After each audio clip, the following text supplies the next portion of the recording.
Baiklah, tabung yang daraja orang tercos, kumar nomor 12, de Bostucci, Kitri Don Quixote.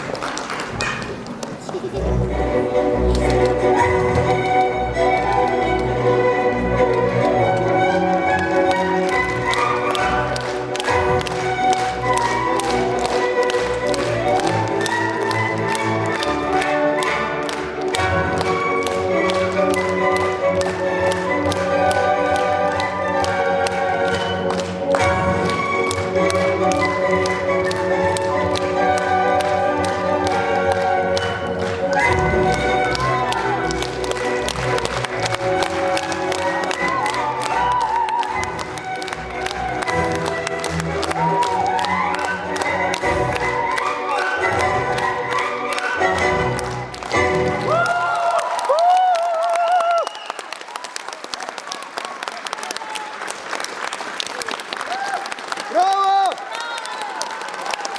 Bravo, bravo!